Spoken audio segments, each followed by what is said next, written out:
The last section of chapter 24, section 4, is titled The Election of 1960. It's a short section, but we're going to talk about this very important election and the consequences of this election that will take us into the next chapter, chapter 25. So in this chapter, your focus question is what was the significance of the presidential election of 1960? So why was this particular election so important, so significant? So let's get into it here. So we're going to talk about first about the candidates, Kennedy and Nixon. Make sure you know a little bit about Kennedy, his background, where he came from. Make sure you know the importance of the Kennedy-Nixon debate and the results of the election. And then we'll talk about the end of the 1950s and the very important warning that Eisenhower gave the American people before he left office. Okay? So the presidential campaign of 1960 was one of the closest in American history. Republican Vice President Richard Nixon ran for president and faced off against Democratic candidate John F. Kennedy. JFK was a young Massachusetts senator and Roman Catholic whose father had been U.S. ambassador to Great Britain. Lyndon B. Johnson, LBJ, ran as Kennedy's vice presidential candidate, and he was chosen as a counterbalance to Kennedy. Kennedy was young, from the north, from Massachusetts. LBJ was a little bit older, but he was from Texas, so they hoped that with LBJ they could pick up some southern votes. Although World War II, the atmosphere to tolerance had weakened anti-Catholicism, it persisted in claims that the church was undemocratic, repressive, and un-American. So it was going to be an uphill battle for JFK to win not only the nomination, but the presidency as a Catholic. Many Protestants were very nervous of voting for Kennedy, afraid that a Catholic president would follow church dictates in controversial public policy issues. Kennedy tried to dismiss such fears by disavowing any connection between his public positions and his church. Kennedy secured the Democratic nomination after he won the primary in the heavily Protestant West Virginia, and he soon faced off against Nixon. Both candidates were ardent Cold War warriors, but Kennedy argued that the Soviet Union's success in launching Sputnik, the first Earth satellite into orbit, and their tests of the first intercontinental ballistic missile showed that the United States under the Republicans had led to a missile gap, and that the United States was now behind the Soviet Union in the Cold War.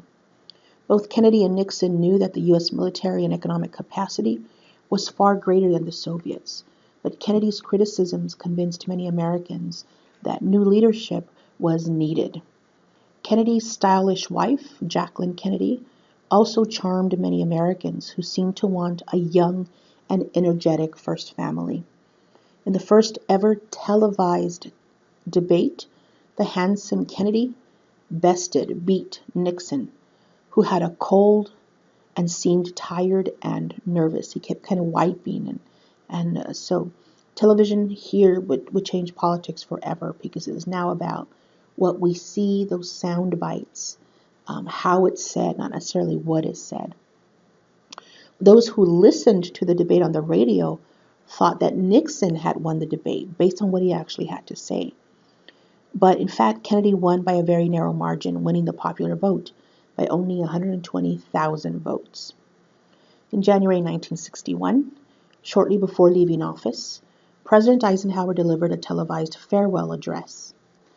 President Eisenhower warned against a new military buildup and urged Americans to think about the dangers of what he called a military-industrial complex that combined an enormous military establishment with a permanent arms industry and greatly influenced politicians and policy. He warned that such an establishment should never endanger our liberties or democratic processes.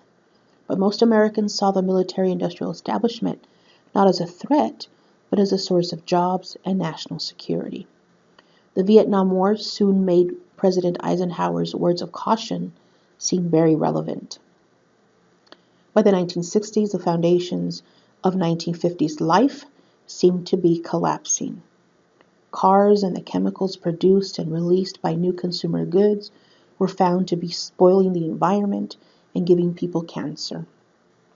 Housewives rebelled against the roles given to them in the suburban family, and African Americans became impatient with the slow pace of racial progress. The 1960s had arrived. So I want to show you a map of the presidential election of 1960. It was much, much closer than the previous one. It was extremely close. It reminds me of the election between Al Gore and George Bush in 2000, where it came down to just a matter of thousands of votes. So the Democrats are in green. You can see Kennedy won 303 of the electoral votes, 56%, and 34.2 million votes of the popular vote. The Republican Nixon took some states away from the Democrats that had previously gone Democrat and won 219 of the electoral votes with 34.1 million popular votes. So it was very, very close election.